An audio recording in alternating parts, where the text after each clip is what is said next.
अगला प्रश्न पूछा है, सर भयंकर अपमानित सजा के तौर पर और इन दो कौम क्यों बनाई गई और इनको बहिष्कृत करके गांव के बाहर रहने के लिए किसने और क्यों मजबूर किया, और ये दो कौम से पहले कौन थे? देखिए, SC/ST एक्ट के तहत इनका नाम लेना ठीक तो नहीं है, लेकिन यहाँ पे मैं एजुकेशन की दृष्टि से ले रहा हूं, तो आप बुरा मत मानना। इनके बारे में अगर आप इतिहास में पढ़ोगे तो आपको बड़ी ही आश्चर्यजनक जानकारी मिलेगी। ये दोनों ही नहीं, आज शूद्र वर्ग में जितनी भी जातियां आती हैं उन सबके पूर्वज भारत के सबसे प्राचीन राजा थे, उन्हीं के वंशज हैं ये। दरअसल एक समय था जब हमारे यहाँ पे विदेशी आक्रमणकारी आए और इन राजाओं से उनका युद्ध हुआ, लेकिन आक्रमणकारी हार गए। फिर आक्रमणकारियों ने क्या चाल चली कि इनको कैसे हराया जाए। फिर उन्होंने ये चाल चली कि इनमें फूट डालो, तो फिर राजाओं को राजाओं से लड़ाया गया, उन्हें कमजोर किया गया, और इस तरह से विदेशी आक्रमणकारियों ने इन पे विजय प्राप्त की। जब पूरी तरह से विजय प्राप्त कर ली तब इन्हें जातियों में बांटा। इसीलिए मैं कहता हूं जातियां ज्यादा पुरानी नहीं है। और जब इन्हें जातियों में बांटा फिर इन पर बड़े बड़े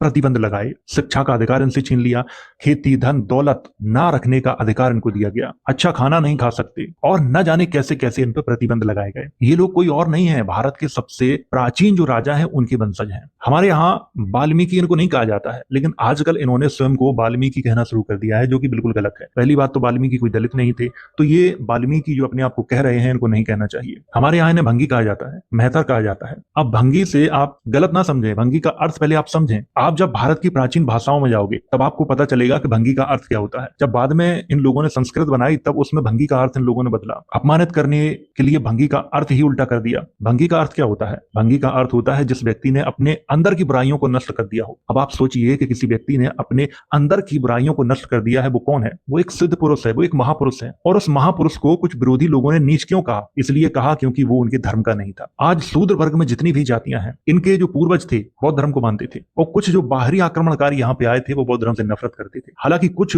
आक्रमणकारियों ने बौद्ध धर्म को भी स्वीकार किया, लेकिन कुछ ने नहीं किया था। पहले इस सिस्टम को समझना होगा आपको, और ये चीजें किसी किताब में लिखी हुई नहीं है, ये चीजें आपको धार्मिक ग्रंथों में मिलेंगी। हालांकि वहां पे आपको एक स्टोरी के रूप में मिलेंगी, इसीलिए इनसे नफरत की जाती है। इन्हें नीच कहा जाता है, अछूत कहा जाता है, इन्हें गांव के बाहर रखा गया, इन पे बहुत ही खराब खराब प्रतिबंध लगाए गए, इनकी महिलाओं को अपमानित किया गया, और आज भी किया जाता है। इन्हें पहले अपना खुद का इतिहास जानना चाहिए। जब तक ये अपना खुद का इतिहास नहीं जानेंगे ये कभी अपने आप को आजाद नहीं करा सकते। इनके समाज में बहुत बड़े बड़े विद्वान हुए हैं, पहले उन विद्वानों को ही ये पढ़ें, उनको भी ये नहीं पढ़ते। इसीलिए मैं कहता हूं कि जो समाज अपना खुद का इतिहास नहीं जानता और अपना खुद का इतिहास नहीं लिखता वो हमेशा अंधकार में रहता है। मेरे इस वीडियो से पता नहीं किस किस को बुरा लगने वाला है, लेकिन सच सच होता है। आप स्वीकार करो या ना करो ये आपकी मर्जी है। जैसे मैंने अभी आपको भंगी शब्द का अर्थ बताया, भंगी कोई अपमानित करने वाला शब्द नहीं है, बहुत ही श्रेष्ठ व्यक्तियों के लिए प्रयोग किए जाने वाला शब्द है। इसको हमें समझना चाहिए, लेकिन लोग समझते नहीं है। मेहतर भी इन्हें कहा जाता है, लेकिन मेहतर कौन होते हैं आप जानते हो? गुप्त काल के बारे में आपने पढ़ा है, जरूर पढ़ा होगा। गुप्त काल में मेहतर कौन होते थे? गांव की मुखिया को कहा जाता था। गुप्त काल तक इनकी स्थिति बेहतर थी,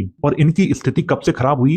हर्षवर्धन के शासनकाल के बाद से। जितनी भी शूद्र वर्ग में जातियां हैं सबकी स्थिति खराब होना शुरू हो गई थी। इन लोगों को पहले अपना इतिहास पढ़ना चाहिए और साथ में अपना इतिहास भी लिखना चाहिए। बस मैं इतनी ही बात करूंगा इन दोनों पे, ज्यादा बात नहीं करूंगा, और आप लोग बात बाकी समझ गए होंगे। तो प्रश्न होते हैं यही किस्मत ही है कि ਅਸੀਂ अपना इतिहास भुल गए हाँ।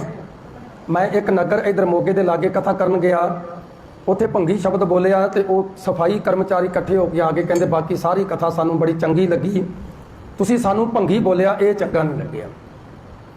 ਮੈਂ ਕਿਹਾ ਗੁਰੂ ਦੇ ਪਿਆਰਿਓ, ਸਰਭੰਗੀ, ਨਾਗਵੰਸ਼ੀ, ਚੰਦਰਵੰਸ਼ੀ, ਸੂਰਿਆਵੰਸ਼ੀ, ਰੰਗਰੇਟੇ ਸਰਦਾਰ ਇਹ ਤੇ ਆਦ ਕਾਲ ਤੋਂ ਤੁਹਾਡੇ ਨਾਲ ਚੱਲਿਆ ਆਉਂਦਾ ਤੁਹਾਡਾ ਲੋਗੋ ਆ, ਜਿਹਦੇ ਨਾਲ ਤੁਹਾਡੀ ਪਹਿਚਾਨ ਹੈ। ਤੁਹਾਡੇ ਵਡੇਰਿਆਂ ਨੂੰ ਚੂੜਾਮਣੀ ਕਿਹਾ ਜਾਂਦਾ ਸੀ।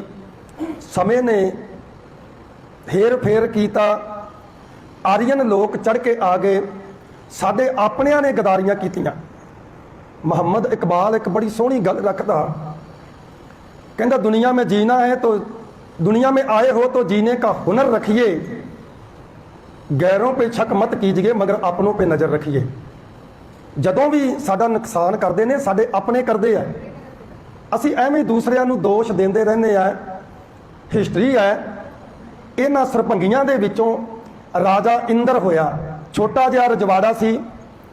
ਆਰੀਅਨ ਲੋਕਾਂ ਨੇ ਉਸ ਨੂੰ ਖਰੀਦ ਲਿਆ, ਆਪਣੇ ਹੀ ਸਰਪੰਗੀ ਕਬੀਲਿਆਂ ਦੇ ਖਿਲਾਫ ਲੜਿਆ ਤੇ ਕਸ਼ਮੀਰ ਦਾ ਰਾਜਾ ਬਣਿਆ, ਜਿਹਨੂੰ ਸਵਰਗ ਕਿਹਾ ਜਾਂਦਾ ਅੱਜ ਵੀ, ਜਿਹਨੂੰ ਅੱਜ ਵੀ ਇਤਿਹਾਸ 'ਚ ਕਿਹਾ ਜਾਂਦਾ ਕਿ ਇੰਦਰ ਦੇਵਤਾ ਸਵਰਗ ਦਾ ਰਾਜਾ ਹੈ। ਉਹ ਸਰਬੰਗੀ ਕਬੀਲਿਆਂ ਚੋਂ ਆ। ਉਸਨੇ ਆਪਣੇ ਕਬੀਲਿਆਂ ਦੇ ਨਾਲ ਗਦਾਰੀ ਕੀਤੀ ਤੇ ਉਹ ਕਸ਼ਮੀਰ ਦਾ ਰਾਜਾ ਬਣ ਗਿਆ ਛੋਟੇ ਜਿਹੇ ਰਜਵਾੜੇ ਤੋਂ। ਫਿਰ ਜੰਮੂ ਦਾ ਰਾਜਾ ਜਾਮਾਵੰਤ, ਉਹ ਵੀ ਸਰਬੰਗੀ ਕਬੀਲੇ ਚੋਂ ਆ। ਉਹਨੇ ਵੀ ਆਪਣੇ ਕਬੀਲਿਆਂ ਦੇ ਨਾਲ ਗਦਾਰੀ ਕੀਤੀ, ਆਰੀਅਨ ਲੋਕਾਂ ਦਾ ਸਾਥ ਦਿੱਤਾ। ਐਦਾਂ ਕਰਕੇ ਜਦੋਂ ਘਰ ਦੇ ਵੈਰੀ ਹੋ ਗਏ, ਘਰ ਦੇ ਹੀ, ਯਾਦ ਰੱਖਣਾ